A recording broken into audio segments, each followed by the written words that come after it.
Platícanos un poquito cómo fue que llegaste aquí. Híjole, estás tocando una vena muy sensible. Bueno, como magistrada, llegué aquí al tribunal en 2014, derivado de una convocatoria. Se inicia un juicio de amparo por un juez. Al momento en que, a través de esa convocatoria, se elige a una persona que no reunía los requisitos de legalidad. Entonces, le conceden el amparo al juez. Queda sin efectos la designación de esa persona que inicialmente habían nombrado. Y entonces, de los que habíamos participado en esa convocatoria, me elige a mí el Congreso del Estado. Llego aquí en julio de 2014, pero resulta que por artilugios legaloides, dentro de ese mismo amparo, quedo fuera nuevamente. Quedo fuera y regreso como jueza de primera instancia, pero pues no me quedé de brazos cruzados, interpuse un amparo, queja, revisión, todo lo habido y por haber en materia federal para impugnar esa determinación. Y después de 8 años, casi, litigando en materia federal, pues se resuelve mi asunto, un asunto que estuvo en varios tribunales colegiados administrativos, incluso pisó la Suprema Corte de Justicia de la Nación, se regresó, volvió nuevamente como a 2 diferentes tribunales colegiados, hasta que por fin se resuelve uno de los recursos que yo había presentado, me dan la razón y regreso nuevamente en marzo de 2022. 8 años de lucha, Marta, para estar aquí y tuvo que tocar ahora sí que todas las puertas necesarias para poder abrirla de usted. De verdad que me da mucho gusto, que se haya hecho justicia y que ojalá no sean los últimos que hagamos en este país y sigamos colaborando con justicia, que nos debería tocar a todas y todos los mexicanos. Así es, ojalá. Hola, ¿cómo están? Un gusto tenerlos aquí. El día de hoy estoy muy emocionada, no solo por el lugar donde estoy, sino con quién estoy. Que bueno, dentro del podcast van a escuchar un poquito sobre la persona que nos está acompañando. Entre nosotros es un espacio para decir lo que otros no dicen y este es su podcast.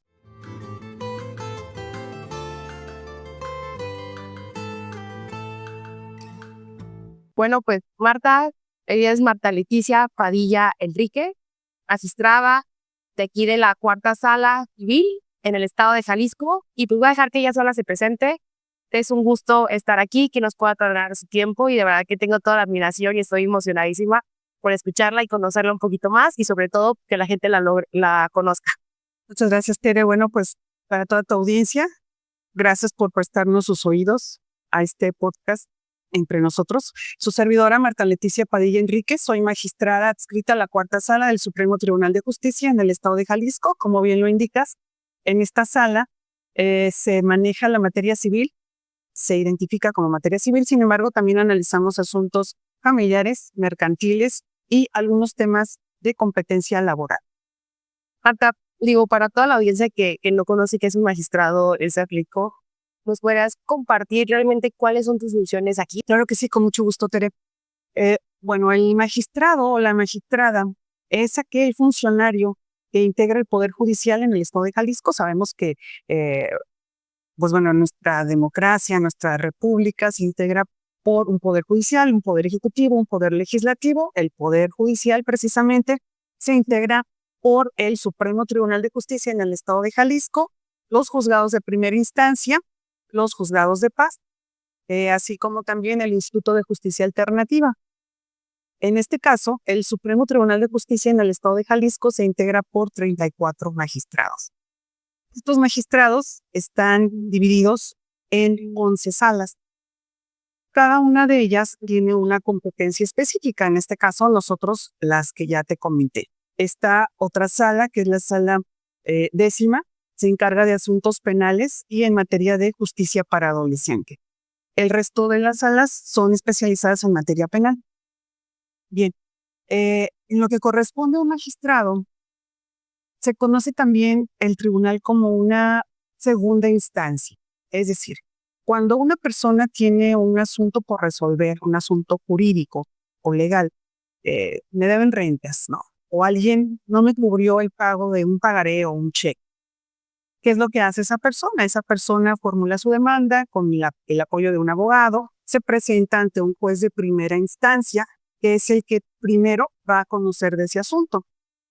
Una vez que el juez resuelve alguna determinación dentro de ese procedimiento y una de las partes, actor el que acciona el procedimiento o demandado, a quien se le reclama esa parte de la obligación y no está conforme, entonces interpone un recurso. Ese recurso se llama apelación y es justamente apelar a otra instancia superior para que pueda decidir o determinar si lo que resolvió el juez es o no ajustado a derecho. Es decir, la segunda instancia, que se integra por los 34 magistrados divididos en estas salas, lo que hacemos es analizar todas y cada una de esas resoluciones en las que las partes en un juicio de primera instancia ante un juez ordinario civil, mercantil y familiar se inconforman y entonces nosotros revisamos esas actuaciones para poder determinar si está o no ajustado a derecho, se emite una determinación y así es como realizamos nuestro trabajo. Para así decirlo y en resumidas cuentas, si tú vas, demandas y no estás de acuerdo con lo que el juez dictaminó, puedes llegar, pues así que en la Suprema con un magistrado que revise tu caso y te pueda decir si está o no correcto lo que se había dado con anterioridad. Puede que sí, el caso de que seas a lo mejor o demandante, así hagas un poco más coloquial. Y pues bueno, ella es la encarga de revisar todas las sentencias que se han dado a lo largo del tiempo, llegando pues ahora sí que a una resolución, por así decirlo, más detallada o a lo mejor un poco más profunda que se ha hecho con anterioridad por parte de un. En fe- Verdad, y ahora sí que dándole un poquito, ¿qué, qué te hizo llegar aquí? Hablemos a lo mejor desde la secundaria que tengas algún tema, participas en algún concurso, cómo te llamó la justicia, o a lo mejor fue en la universidad fue donde entraste, o alguien que te dio la oportunidad. ¿Cómo fue que inició esta parte, digo, por querer hacer un poco la diferencia a comparación de otros compañeros, otros alrededores que tenías, ¿no? Hoy pues ahora sí que ya hiciste que me diera un clavado a todo mi bagaje, ¿no? Histórico. Bueno, de hecho, desde que estaba niña, hace ya algunos ayeres, en mis años mozos, decía un maestro de la preparatoria, eh, siempre estuve pugnando porque las cosas fueran justas, ¿no? En mi casa somos unos 6 hermanos, entonces de pronto, pues yo decía, óiganme, no, es que eso no es justo. ¿Por qué a mí me van a castigar y a mi hermana no, si las dos participamos, ¿no? O por qué le estás castigando a mi hermano cuando él no fue y fue mi otra hermana, ¿no? Y siempre fui como la oveja negra de la familia, ¿no? En ese aspecto, siempre, pues, quería, quería saber qué era lo que estaba pasando y por qué actuaban así nuestros papás. Y no solamente ellos, sino cualquier otra persona, ¿no? Con el paso del tiempo, al terminar la preparatoria, pues yo traía ya la idea fija que iba a estudiar derecho, porque en el anterior sistema de bachillerato teníamos un área específica que se llamaba justamente áreas y esas áreas ya se empezaban como a separar por las diferentes carreras que existían. Entonces, 2 días asistíamos a la preparatoria, un día asistíamos a lo que era, bueno, antiguamente era Belénes, teníamos también otras clases y talleres también ahí, y 2 días más acudíamos a esas áreas, y esas áreas era donde nos iban, por decir, especializando en la carrera que nosotros ya queríamos tomar, ¿no? Entonces, yo estuve en humanidades, que era lo que se analizaba ahí en ese momento para estudiar sociología, filosofía, derecho, obviamente. Y pues resulta que terminando la facultad de derecho, algo pasó por mi cerebro, no sé, y decidí irme a psicología. Estudié 2 semestres en psicología y pues me di cuenta que no era lo mío, ¿no? Sí, es un área muy bonita y creo que se complementa muchísimo con lo que hacemos los abogados, pero no era definitivamente lo que me llamaba, ¿no? Así que cambié la brújula a lo que ya había definido inicialmente y empiezo a estudiar derecho. Para mí hasta este momento ha sido, pues ahora sí que la profesión que me ha dado muchísimas ganancias, ¿no? Muchísimos beneficios personales, profesionales, que me hace sentir bien. Me gusta lo que hago, me gusta resolver asuntos, ¿no? Y sobre todo saber que al momento en que estoy resolviendo un asunto, pues se va a hacer justicia. Se va a hacer justicia. De pronto, pues sí, vemos algún tema que dices, "Cole, ¿y cómo puedo hacerle para mejorar la situación de esta persona?" O, "Ay, bueno, de pronto el abogado aquí ya falló, pero o sí, yo siento que hay algo ilegal o esto no me gusta y creo que se puede mejorar." Entonces, y de pronto te pones en un gran dilema, ¿no? Sobre todo porque afortunadamente he podido, pues ahora sí que abarcar las áreas más grandes de lo que es el sistema judicial procesal, porque he estado en juzgados especializados civiles. Mi primera inscripción fue en Ciudad Guzmán, que es un juzgado civil, pero veíamos asuntos del orden de familia, mercantiles, civiles, obviamente. Incluso me tocó analizar algún tema por ahí administrativo, penal, incluso cuando estuve también en Tlajomulco, en Copula, son juzgados mixtos. Bueno, anteriormente eran mixtos, entonces veíamos todas las materias, penal, civil, mercantil, familiar, de todo, sí. Y específicamente en materia penal también incursioné en el Centro de Justicia para las Mujeres. Me tocó iniciar con el primer centro de justicia, el que está ubicado aquí en Álvaro Alcázar. Ahora ya hay en Tlajomulco, hay en Tlaquepaque, hay en Colotlán también. Y bueno, pues aquí iniciamos tres juzgadores. Después ya fueron aumentando los jueces, derivado también del cúmulo de trabajo. Y me tocó ese nuevo sistema de justicia penal en materia de oralidad, que al principio debo confesar que yo no estaba muy de acuerdo en eso, porque decía, no, es que esto va a ser demasiado problema, no vamos a poder.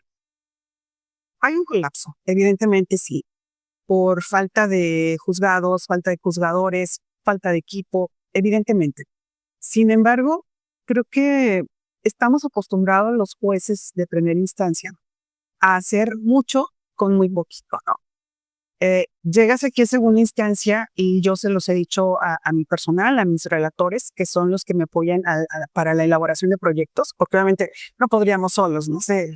Entonces, yo se los he dicho a mis relatores, saben que segunda instancia implica un análisis más pormenorizado de lo que estamos haciendo y por lo tanto debemos dar calidad en el servicio, que en muchas ocasiones en primera instancia no puedes por la cantidad de asuntos que tienes que resolver.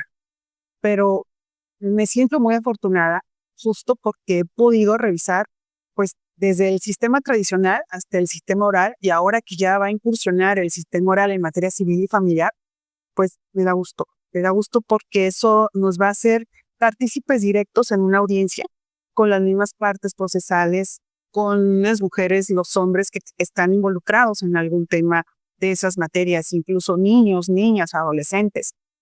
Ya ahorita, obviamente, tenemos esa obligación de escucharlos para poder resolver, pero pues no es lo mismo cuando tú de inicio ya tienes ese pleno conocimiento y contacto con la persona, ¿no?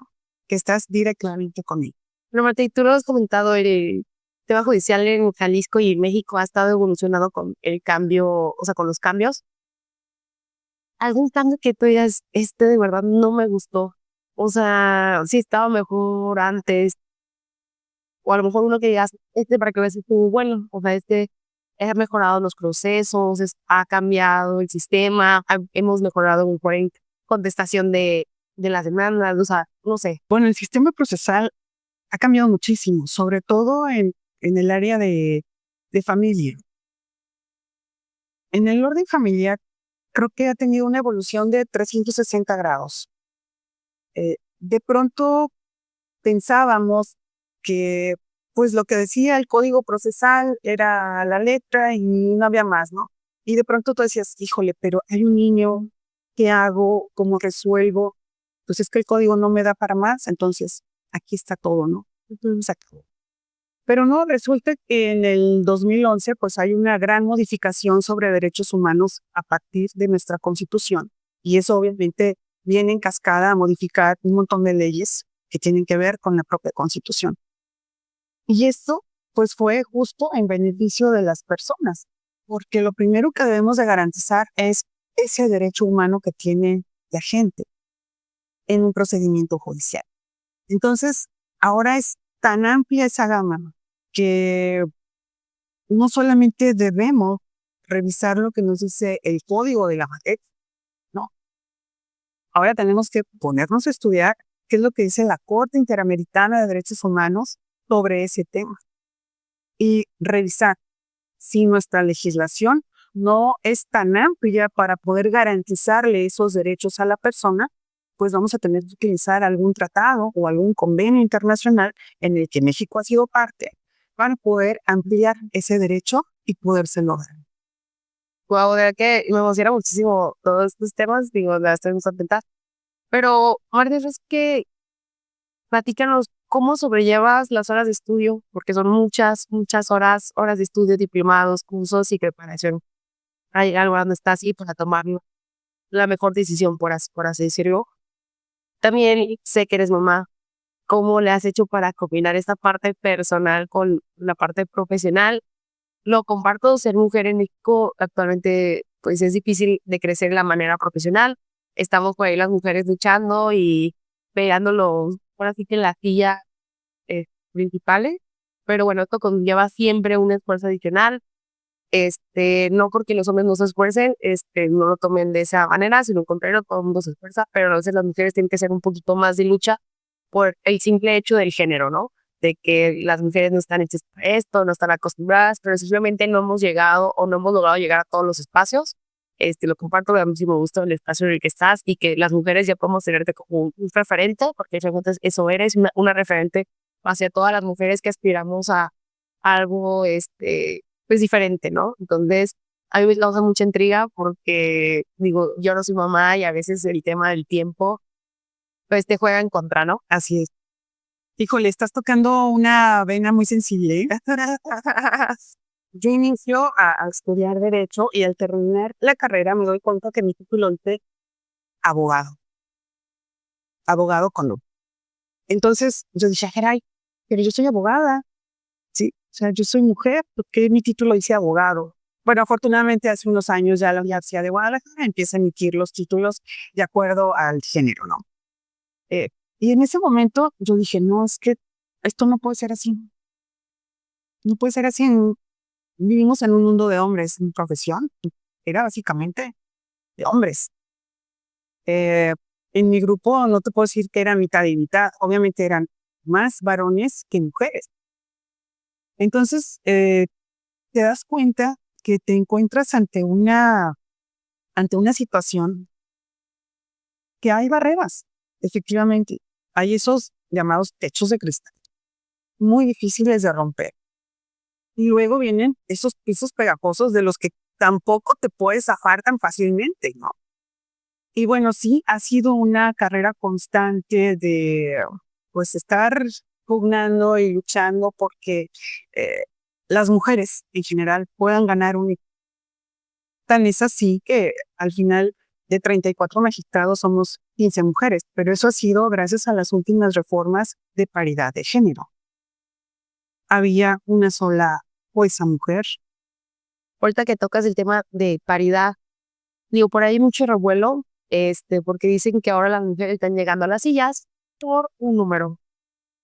A mí en lo personal, me da un poco la atención, digo, ok, puede ser por número, pero también hay mujeres que llegan por su capacidad, no por una cuota, ¿no? Entonces, aquí, ¿cómo se ve eso o cómo lo percibes tú? O sea, digo, me queda claro que sí hay mujeres que han llegado cuota en ciertas instancias, en ciertos lugares. Sin embargo, pues digo, no hay que desmeritar las que han luchado y justo han roto estos techos de cristal, se han despegado de estos pisos que tú mencionas. ¿Cómo lo ves, Marta? Definitivamente creo que son esas acciones afirmativas que se han impuesto desde el legislativo justo para eso, ¿no? Para, para dejar atrás esas asimetrías entre hombres y mujeres y llegar a un lugar. Es muy complicado realmente en un mundo de hombres, siendo mujer, poder avanzar. Te encuentras infinidad de... Gracias a esas acciones afirmativas es que nos encontramos ahora con convocatorias exclusivamente para mujeres, para poder aspirar a un cargo específico. Anteriormente no. Anteriormente era una convocatoria genérica, mixta, donde podían acudir hombres, mujeres, etcétera, para poder aspirar a ese lugar. Entonces, creo que ese avance que se ha tenido en materia de leyes, pues ha sido buena, ¿no? El hecho de que, pues sí, se critique demasiado porque, pues sí, entonces este lugar es exclusivo para una mujer, pero ¿y qué tal si no está capacitada? Bueno, ¿y qué tal si sí? ¿Qué tal si sí está capacitada para ocupar ese lugar? Así que fácil, pues no ha sido, ¿no? Entonces, creo que debemos dar esa oportunidad para lograr justamente esa igualdad ante la ley, porque pues está muy bonito el artículo 4 de nuestra Constitución, en donde se marca hombres y mujeres son iguales ante la ley. Sin embargo, cuando ya nos vamos a la realidad, nos damos cuenta que no es así. No es así. Digo, simplemente en mi ámbito te lo estoy comentando, no estamos todavía en igualdad de magistrados y magistradas integrando un poder judicial. Entonces, eso mismo pasa afuera en otras instancias.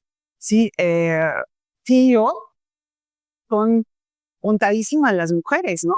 Por eso, pues después las sacan en revistas y en programas, etcétera. ¿Por qué? Pues porque son muy pocas realmente las mujeres. Las científicas son muy pocas las mujeres. ¿Por qué? Porque nos enseñaron a eso, ¿no? Desafortunadamente, de que desde niñas nos dan un rol de género y ahí te va tu muñequita, y ahí te va tu carriolita, y tu cocinita, y tu comidita, ¿sí? Y en cambio a los varones, pues es obvio que también les despiertan más ese sentido de la ciencia, de las matemáticas, de la física, y en el que de pronto cuando una mujer quiere incursionar, pues como que no se ve bien, hija, a lo mejor te toca estar en tu casa, ¿no? En otro lado. Y bueno, todos esos roles son los que de pronto pues nos toca ir cambiando poco a poco para mejorar a todas las que vienen atrás de nosotros. Claro que sí. Y pues bueno, ahora sí que volviendo al tema de la maternidad, que tú le dices, hay mujeres que lo han hecho o han llegado a sus pasos también, los roles que les han dado desde niñas, pero también hay quien es muy feliz con sus hijos, ¿no? Este es tu caso, o sea, que es muy feliz con tus hijos y platícanos un poquito cómo fue tu experiencia el combinar estas dos grandes pasiones, que es el ser mamá con la vida profesional dentro de tu día a día. Pues muy complicado, muy complicado, pero como yo te decía, afortunadamente cuando cuentas con redes a tu alrededor y esas redes de apoyo están contigo, pues sales adelante, ¿no? Eh, Cuando a mí me designan jueza por primera vez, mi hijo, tengo 2 hijos, mi primer hijo tenía 4 meses. Entonces no fue un lugar sencillo, fue Ciudad Guzmán, y por obligación, de acuerdo a la ley orgánica, el juez debe residir en el lugar en donde imparte justicia, en donde estás trabajando. Así que pues yo tenía que irme a vivir a Ciudad Guzmán. Y pues con un niño de 4 meses, pues que te cuento, ¿no? O sea, y las vacunas y la leche y las enfermedades y así que, bueno, pues en ese momento contaba yo con mi madre, mi papá, mi marido, me apoyaron muchísimo y básicamente ellos se partieron para darle a ese niño, pues, lo que yo no podía durante el lunes a viernes, ¿no? Porque pues yo me iba los lunes tempranito y regresaba el viernes en la tarde. Entonces, era la mamá de fin de semana. Y no culpo a nadie, pero desgraciadamente mi madre pues se convirtió en la madre de mi hijo. No era su abuela realmente, ¿no? Pues porque ¿en quién más podía haber una figura materna sino en ella? Claro. Entonces de pronto me veía el fin de semana así como que, ¿quién eres, no? No te voy a hablar de los mamá de así no, son nada. Entonces luego te surge pues ese sentimiento de culpa, de que, ay, me fui, no lo vi, etcétera. Pero pues aquí viene también la otra parte, ¿no? De ese tiempo de calidad en el que pues igual debes de hacer conciencia y valorar en todo caso hasta qué punto pues puedes estar con tu hijo y darle el mejor tiempo de ti, ¿no? La mejor parte. Y me quedó claro que creo que hice buen trabajo junto con todos los que me estaban apoyando alrededor, porque en una ocasión cuando iban a ser mi segunda hija, estábamos mi marido ya en la cocina, pues, ¿qué hacemos? Si pido una licencia, dejo de trabajar, tomar una decisión. Eh, Oye, pues no sabíamos qué hacer, ¿no? Porque finalmente mi mamá, que era quien me estaba dando ese apoyo, había fallecido. Entonces dijimos, no, pues yo creo que posiblemente una licencia, ¿no? Por algunos meses descansar y pues estar aquí al pendiente de la niña en lo que va a la guardería, etcétera. Y mi hijo me estaba escuchando, tendría unos 5 años, y entonces entra y dice, ¿no vas a dejar de trabajar? Y digo, pues posiblemente sí, hijo. No, yo creo que no. Mejor vete a tu trabajo. Y entonces me quedé así como, pero, y ¿quién te va a cuidar? Sí, o sea, no quieres que esté aquí. Obviamente él ya estaba en la guardería, iba al kinder, todo esto, ¿no?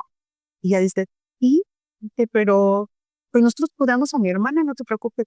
Entonces, como quise, bueno, creo que trabajé más o menos bien. Eso, ¿cómo tienes esa parte? No, creo que no está tan mal entonces. Y eso, pues, obviamente, pues, te da el ánimo y el apoyo para seguir adelante, obviamente, ¿no? Claro. Eh, Después, pues, aquí entró en segunda etapa mi suegra, que también me apoyó bastante con mi niña durante los primeros meses, para ya después que se fuera a la guardería. Así que yo creo que cuando cuentas con esas redes de apoyo, el camino se hace más sencillo, ¿no? No, definitivamente no es más fácil, pero sí, claro, más sencillo, porque creo que como mujeres de pronto sí nos encontramos ante esa disyuntiva de ¿qué hago? ¿Me quedo? ¿Dejo de trabajar? ¿Ya no lo hago? Esto obviamente implicó, tú acabas de decir un tema bien importante, los estudios. Eh, Claro que sí, porque de pronto pues yo veía a otros compañeros iban avanzando, ya estaban en posgrados, en maestrías, con doctorados, y yo decía, oye, ¿qué horas puedo? ¿Qué horas? ¿A qué horas? ¿A qué horas? ¿No? Entonces, pues fue lo mismo, ¿no? Noches de desvelo, noches de cocinar, noches de limpiar, noches de hacer otras cosas para poder subsanar esas, eh, pues sí, ese tiempo que a mí me hacía falta durante el día, porque ahí están los niños, hay que estar al pendiente de las tareas, etcétera, etcétera, etcétera. Todo lo que implica un niño, ¿no? También de que ya hizo esto, no hizo lo otro. Así es. Entonces, bueno, pues a lo mejor eso sí te va rezagando un poquito en el ámbito de estudios, pero pues lo tienes que hacer, ¿no? Lo tienes que lograr, sobre todo si quieres dar una mejor calidad en tu trabajo.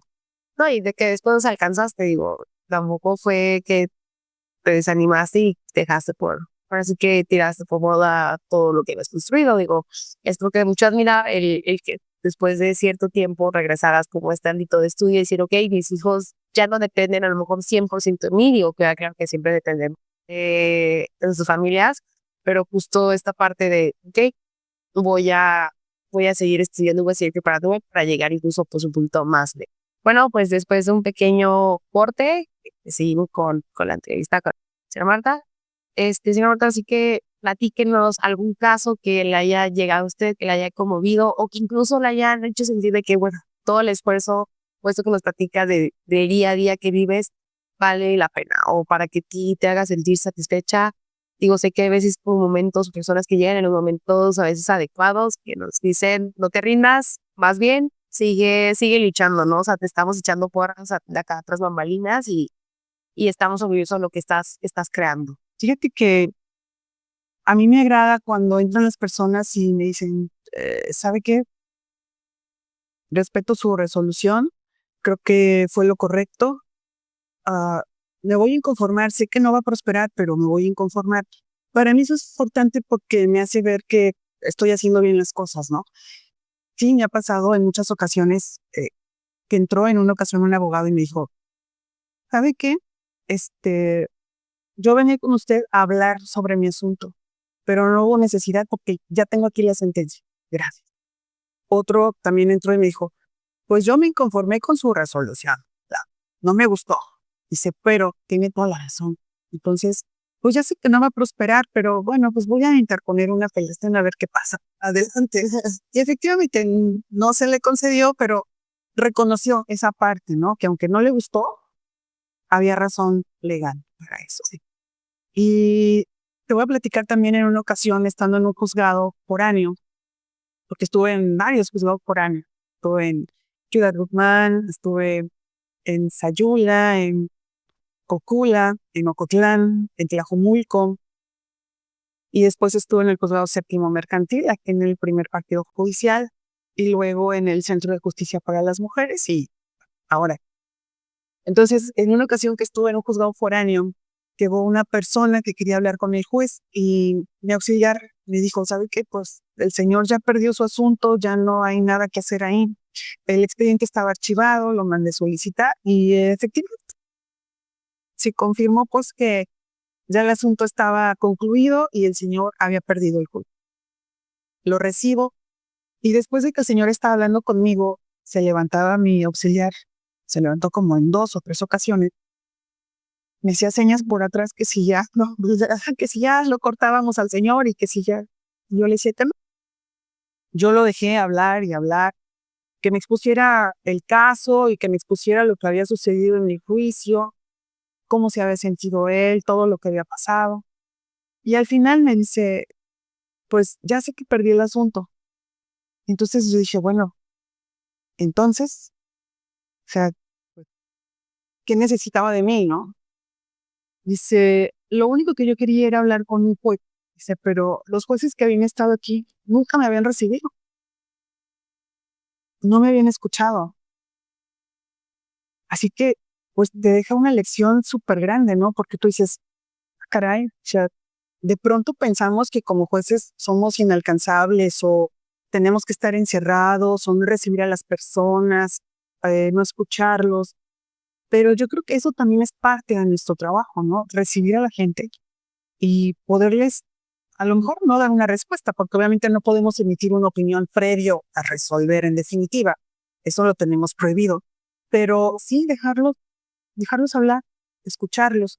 Creo que es una parte muy importante desde este lado del escritorio, el aprender a escuchar a las personas. Wow, digo, qué padre. Y también digo, también sé que te ha tocado que te sienten o que te digan, tú no vas porque eres mujer o que te hagan a un lado, ¿no? Dudando de tus capacidades y simplemente por una razón de género. Platícanos también, digo, pues hay que platicar lo vivido para que muchas mujeres que nos ha pasado, pues no lo normalizamos, pero sabemos que estamos en la lucha correcta y que muchas veces ese es el camino, el ser disruptivos y ponerles, pues sí, soy mujer, pero pues por algo estoy aquí y ni modo, ¿no? O sea, esa es la palabra. Fíjate que a lo mejor voy a tocar un tema que no es del agrado de mucha gente, ¿no? El lenguaje incluyente. Lo que no visibilizamos, pues podemos hacer de cuenta que no existe. En alguna ocasión, cuando yo llego a un juzgado y me doy cuenta que tengo que firmar ya como jueza, luego el personal era femenino. Solo tenía mujeres en todo el juzgado, desde auxiliares, notificadora, secretario, todos eran mujeres. Y sin embargo, al momento de ponerla ante firma, se pone una leyenda. Así lo resolvió y firma el juez fulanito de tal ante su secretario de acuerdos, fulanito de tal. Y entonces viene la firma luego de emitir ese proyecto, ¿no? De auto de resolución. Cuando llego les dije, a ver, vengan, vamos a modificar esto.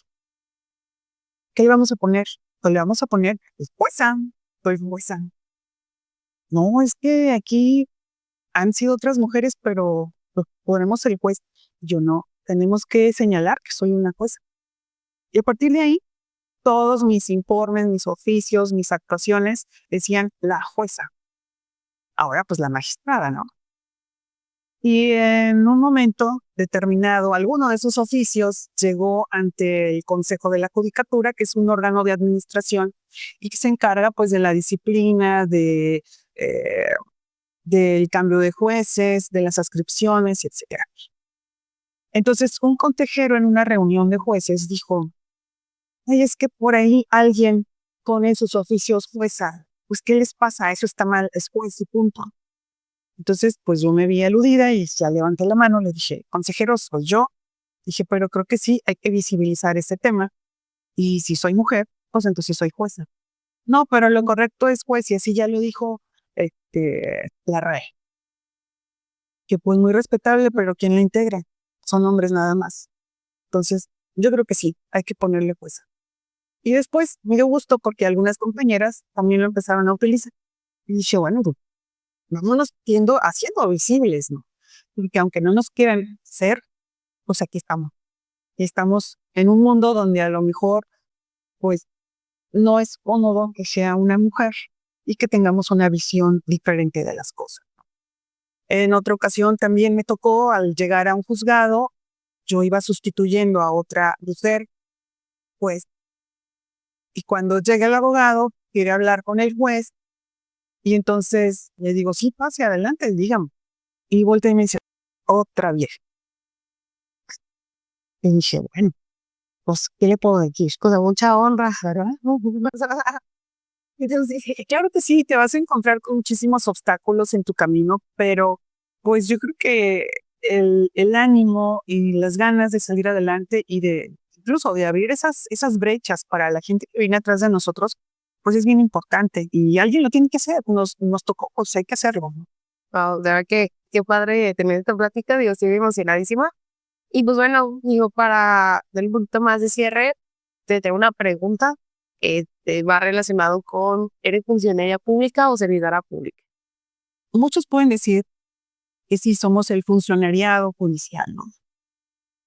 Sin embargo, cuando ya tocas la esencia de la palabra, que para mí sí es muy importante el lenguaje que siempre utilizamos.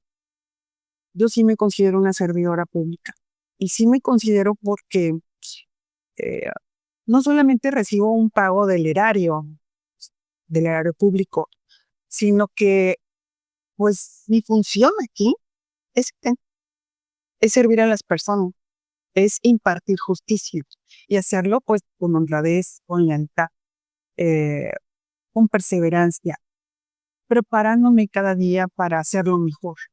Entonces, para mí sí es importante que la gente, al momento que pues ponga su sentencia o revise el asunto, se dé cuenta que pues que se hizo de verdad, que se hizo con amor, ¿no? Eh, Así sea un tema que no les convenga o que perdieron, pero créanme que se hizo con justicia desde el amor, porque lo que hacemos aquí así es, al menos yo he tratado de dejar siempre una semillita en los lugares en donde he estado y hacerles ver a todas las personas que han trabajado conmigo que estamos aquí para eso, para servir. Porque en algunos juzgados que estuve, obviamente los abogados iban y se quejaban. Oiga, es que publicita, es que me aventó el expediente, es que ya está de genio, es que no me quiere prestar el documento. Y bueno, trataba de hacerles ser conscientes de lo que estábamos haciendo, ¿no? Y de decirles, oigan, estamos aquí. Lo menos que podemos hacer es respetar a la persona que viene por justicia, porque no son un número. Podremos tener 7,000, 8,000 asuntos, pero para esa persona es su vida, es su familia, es su patrimonio. Entonces, para ellos no es el asunto 783 diagonal 2025, no. Para ellos es eso, es parte de su vivencia, de lo que ellos están viviendo en ese momento. Entonces, no podemos decir o hacer algo que va en contra de nuestra esencia y que somos servidores públicos. Wow, Y a eso nos debería.